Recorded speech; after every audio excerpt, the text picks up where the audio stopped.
नमस्कार, मी किरण नाईक आणि तुम्ही बघत आहात लोकमत. कालच राज्याचे उपमुख्यमंत्री अजित पवार एकनाथ शिंदे हे नाशिकमध्ये दौऱ्याला येऊन गेलेले आहेत. सर्वात महत्त्वाचं म्हणजे त्यांचा हा आभार दौरा होता. निवडणुका पार पडल्या आणि त्यानंतर त्यांनी संपूर्ण राज्यभर आभार दौऱ्याचं आयोजन केलं आणि त्यांचीच एक सभा ही नाशिकमध्ये पार पडली. मात्र ही सभा करत असताना एकनाथ शिंदे यांनी महत्वाची बैठक घेतली. नाशिकच्या जिल्हाधिकारी कार्यालय येथे सायंकाळच्या सुमारास त्यांनी सिंहस्थ आढावा बैठक घेतली.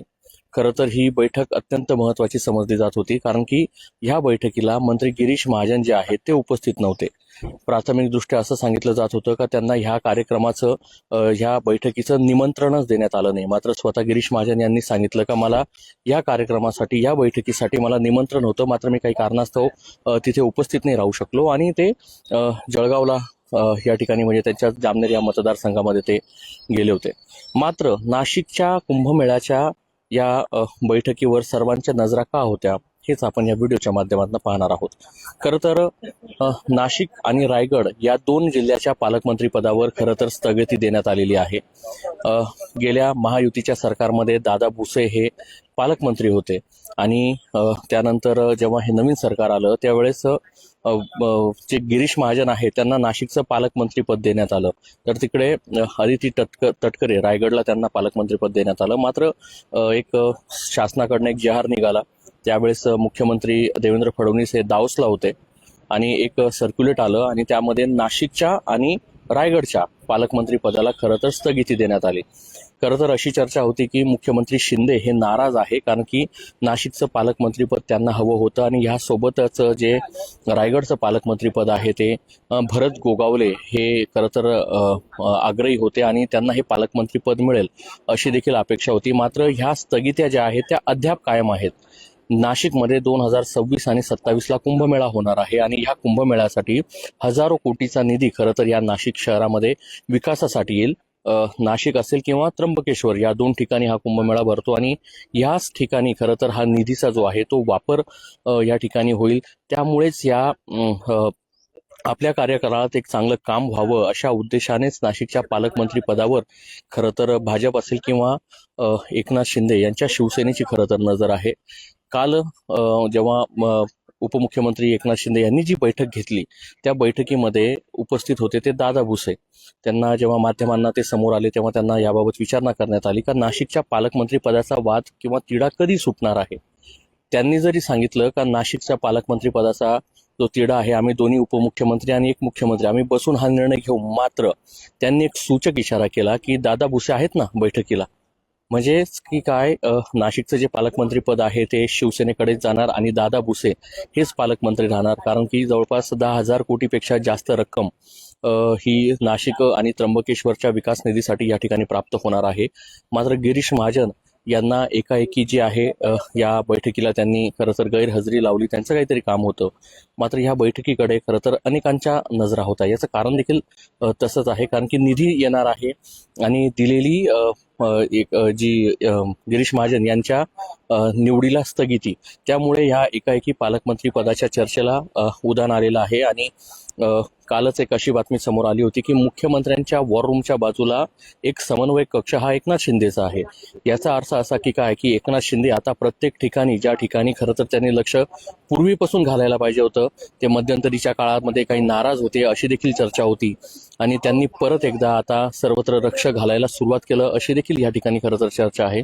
मात्र नाशिकच्या पालकमंत्रीपद का एवढं महत्वाचं आहे, कारण की जो कुंभमेळ्यासाठी निधी येणार आहे आणि ह्याच निधीबाबत सर्वांच्या शंका कुशंका असतात, विकास कामं करायची असतात आणि खरं तर ऐतिहासिक हा कुंभमेळा आहे. 2026 आणि 27 जवळपास वर्षभर हा कुंभमेळा नाशिकसह त्र्यंबकेश्वर या ठिकाणी सुरू राहणार आहे.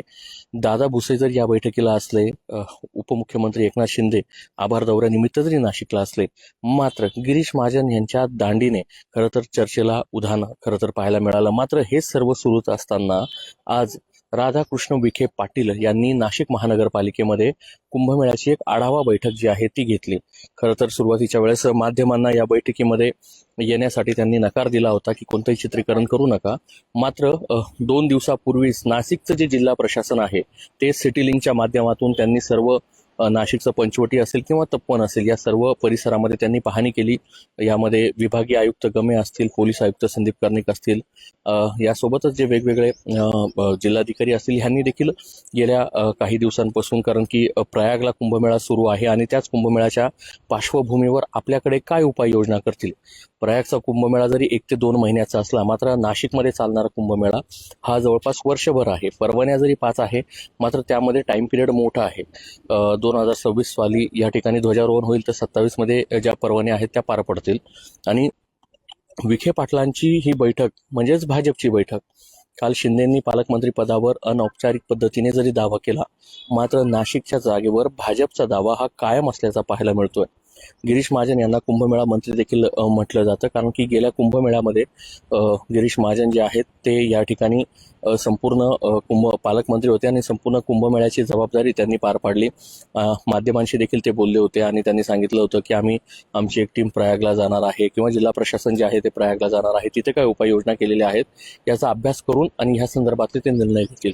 मात्र एकनाथ शिंदे यांची कालची बैठक ह्या अनेकांच्या भुया उंचवणारी होती, कारण की त्यांनी एकाच पद्धतीने म्हणजेच एका इशाराच दिला का नाशिकचं पालकमंत्रीपद हे शिवसेनेकडे असेल आणि शिवसेनेमध्ये जर दादा भुसे जे आहेत त्यांना मंत्रिपद आहे, त्यामुळेच की काय दादा भुसे हे परत एकदा नाशिक जिल्ह्याचे पालकमंत्री होतील याची चर्चा आहे. मात्र जो चेहरा कुठेच दिसला नाही ते छगन भुजबळ, कारण की छगन भुजबळ यांना मंत्रिपद न मिळाल्यामुळे भुजबळ हे नाराज देखील आहे आणि खरं तर एक अनुभवी नेता म्हणून भुजबळांकडे बघितलं जातं. मात्र भुजबळ या कोणत्याही प्रक्रियेमध्ये म्हणजे कोणत्याही शासनाच्या सरकारी बैठकीमध्ये आपल्याला उपस्थित दिसत नाहीये. कोणाची बैठक घ्यायची असेल, भेट घ्यायची असेल तर ती भुजबळ फार्मलाच घेण्यात येते, कारण की जवळपास ज्या वेळेसपासून त्यांचं पालकमंत्री पद गेलं त्यावेळेसपासून भुजबळ हे डीपीडीसी असो किंवा जिल्हा प्रशासनाची कोणतीही बैठक असो या ठिकाणी ते उपस्थित झालेले नाहीये. आणि ज्यांनाही कोणाला भेटायचं असेल किंवा भुजबळांना कोणाला सूचना द्यायचं असेल त्यांना थेट भुजबळ फार्म जे आहे ते गाठावं लागतं. नाशिक जिल्ह्याच्या पालकमंत्री पदाचा तिढा जरी आत्ता कायम असला, शिवसेनेचा दावा आहे, कुठेतरी भाजपचा देखील दावा आहे आणि ज्यांचं पालकमंत्रीपद दिलं होतं गिरीश महाजन ते काढून घेतलं, ते देखील नाराज असल्याची चर्चा खरं तर या ठिकाणी व्यक्त केली जाते. 10,000 कोटीपेक्षा जास्त जो निधी आहे तो या नाशिक आणि त्र्यंबकेश्वरच्या विकास कामासाठी येणार आहे. तो कशा पद्धतीने खर्च केला जाईल, पालकमंत्री कधी होईल हे पाहणं देखील तेवढंच महत्त्वाचं ठरणार आहे. या व्हिडिओबद्दल आपलं मत कमेंट बॉक्समध्ये नक्की व्यक्त करा. असेच नवनवीन माहितीपर व्हिडिओ पाहण्यासाठी लोकमतला लाईक आणि फॉलो करायला विसरू नका.